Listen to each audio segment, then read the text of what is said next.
कितनी लापरवाही से काम करती हो तुम, रमेश ने चिल्लाकर कहा।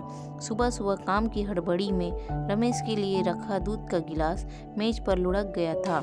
सुमन बेजुबान बनकर अपमान के घुट पीती रही, फिर खुद को संयत कर बोली, टिफिन तो रख लो। भाड़ में जाए तुम्हारा टिफिन, बच्चा रो रहा है और तुम्हें टिफिन की पड़ी है। ले रही हूँ विनय को, लेकिन आपके खाने पीने की चिंता तो मुझे ही करनी पड़ेगी ना। छोड़ो ये बड़ी बड़ी बातें। रोज की तरह सुमन को शर्मिंदा कर रमेश जूते खटखटाते हुए ऑफिस निकल गया और सुमन ठगी सी खड़ी रह गई। नन्हे विनय को गोद में उठाकर वह जब तक आंगन में पहुंचती, रमेश गाड़ी स्टार्ट कर फुर से निकल गए। ना मुड़कर देखा, ना परवाह की। अच्छा, भूख लगी है राजा बेटा को? हाँ हाँ, हम बिट्टू को दूध पिलाएंगे। सुमन के हाथ संयत बोतल में दूध भरने लगे। मुंह में दूध की बोतल लगते ही विनय का रोना थम गया, लेकिन सुमन तो सोच रही थी, आखिर उसकी गलती क्या है? क्या समर्पण का यही फल मिलेगा? उसे 22 साल की उम्र में उसने अपनी भावनाओं का गला घोट दिया। दीदी के उजड़े परिवार को बसाने की खातिर खुद का बलिदान दे दिया, तो क्या गलती हो गई उससे? यह ठीक है कि दीपिका दीदी के असमय बिछोड़ ने रमेश को अस्त व्यस्त कर दिया है, लेकिन क्या इसके लिए वह सुमन पर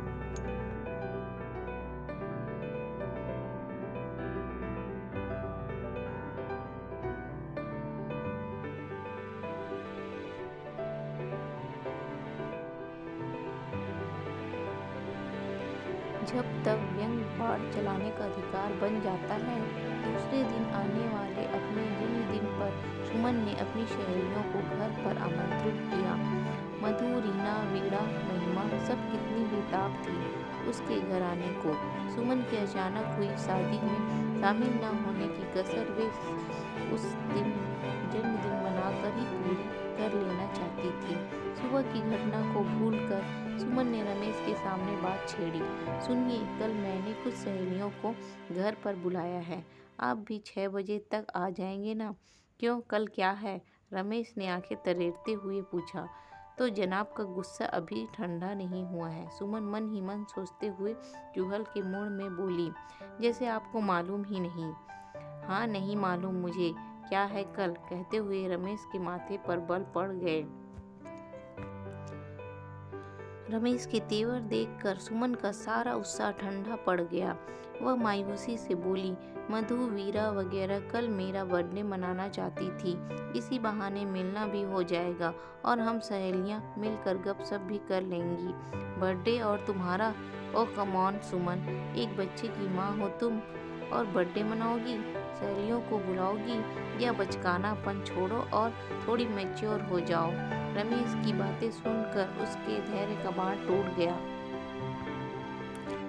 इसमें बचकानेपन की क्या बात है? आप नहीं आ पाएंगे क्या? वह संयत स्वर में बोली।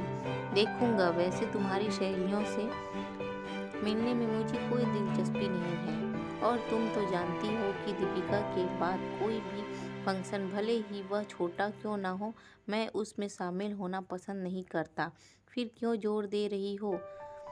रमेश की आवाज़ में उपेक्षा साफ झलक रही थी। शादी के बाद इस दिन के लिए कितनी कल्पनाएं थी। वह मन ही मन आशाएं लगा रही थी कि उस दिन रमेश सुबह सुबह उसे उठाकर कोई अच्छा सा गिफ्ट देंगे और वह सारे गिले शिकवे भुलाकर उन्हें माफ़ कर देगी, सारी कड़वाहट भुला देगी। रमेश उसे सरप्राइज देते हुए एक दिन की छुट्टी ले लेंगे। उसकी सहेलियों के घर में आने पर सारे लोग मिलकर खूब मौज मस्ती करेंगे। विनय भी खूब खुश होगा। सबको हंसी खुशी देखकर बाबूजी को बहुत संतोष होगा कि उनका निर्णय गलत नहीं था। क्या कुछ नहीं सोचा था उसने, पर सब का सब धरा का धरा रह गया। मैच्योर होने की सजा तो भुगत रही हूँ रमेश। आज मैं किसी दूसरे घर में होती तो मुझे ये उलाहना ना सुनने पड़ते। दूसरी बीवी हूँ ना, इसलिए मेरे भावनाओं का कोई मूल्य नहीं है आपके लिए। वह तड़प कर बुदबुदाई। लेकिन उसकी बुदबुदाहट सुनने के लिए रमेश वहाँ थे कहाँ। वह तो कब के मामले का छेप करके अपने कमरे में बैठे टेलीविज़न देख रहे थे। दूसरे दिन सुबह उठकर जब बाबूजी को प्रणाम किया तो उन्होंने आशीर्वाद की झड़ी लगा दी। खुश रहो बेटा, तुम्हारे आने से यह घर बस गया। बेटी अच्छा सुनो, आज माँ के यहाँ भी सहेलियों के आने से पहले हो आना। वे दोनों भी तो राह देखते होंगे। रमेश चला गया ना, नहीं तो तुम तीनों ही चले जाते। कोई बात नहीं बाबूजी, मैं ऑटो कर लूँगी। इतना कहकर वह धीरे से मुस्कुराई। नए कपड़े में 5 माह का गोल मटोल विनय और भी प्यारा लग रहा था। सुनहरी किनारी वाला रानी कलर सूट सुमन पर खूब फब रहा था। ऑटो रुकते ही माँ दौड़ी चली आई।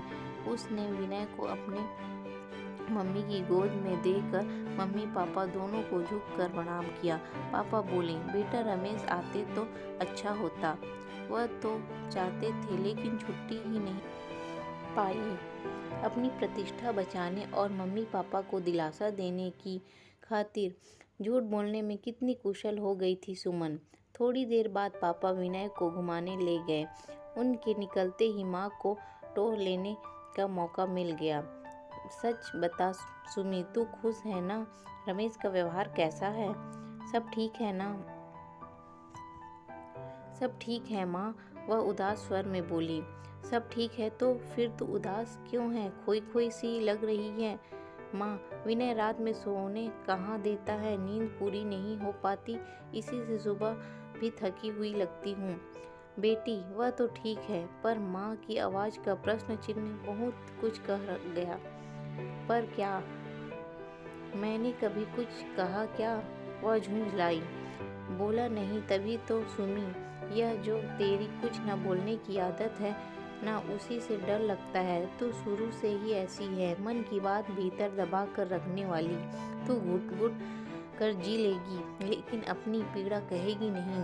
बेटी क्या हम नहीं समझते कि यह शादी तुमने सिर्फ हमारी इच्छा रखने की खातिर की है? अब गड़े मुर्दे उखाड़ने से क्या फ़ायदा? उसका शुष्क स्वर उभरा। माँ लगभग चिल्लाते हुए बोली, क्योंकि तू अभी जिंदा है और तू अपने परिवार के साथ हंसी खेलती रहे, यही हमारी हसरत है।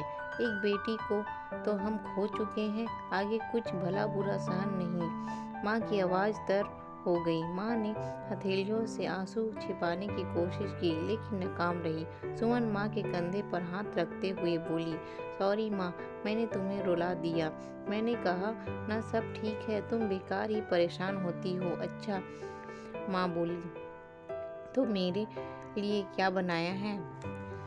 माँ आंसू पोंछते हुए नाश्ते की थाली लगाने लगी। पापा भी विनय को लेकर लौट आए। माँ ने सुमन की सहेलियों के लिए भी केक, मटर, कचौड़ी, नमकीन और गाजर का हलवा बनाया था। पापा उसे घर तक छोड़ने गए। फिर दोनों समधी देर तक बरामदे में बैठकर बतियाते रहे। महीनों बाद सुमन खुलकर हंस रही थी, वरना शादी के बाद तो उसका जीवन जैसे दुस्वप्न बन गया था। उसकी बड़ी बहन दीपिका की सड़क दुर्घटना में हुई आकस्मिक मौत से जैसे सभी के जीवन से खुशियों के रंग छीन लिए थे। मम्मी पापा और बाबूजी की समझ से परे था कि दीपिका की मौत का गम करे या विनय और रमेश के बचने के लिए नियति को धन्यवाद दे। सुमन ने स्वेच्छा से नन्हे विनय की देखभाल का जिम्मा खुद पर ले लिया। पत्नी की इस तरह मौत से रमेश बिल्कुल जड़ हो गया।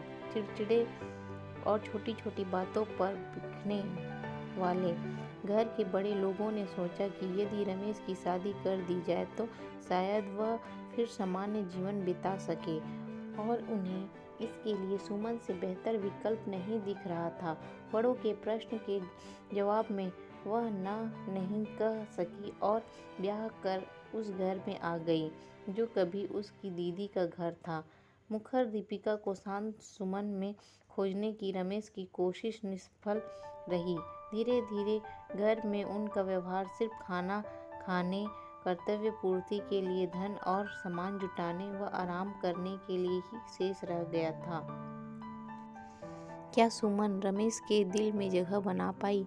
इसके लिए हम आपको अगली कड़ी सुननी पड़ेगी। इसके लिए हमारे चैनल को सब्सक्राइब कर ले ताकि हमारा अगला वीडियो आप तक पहुंच सके।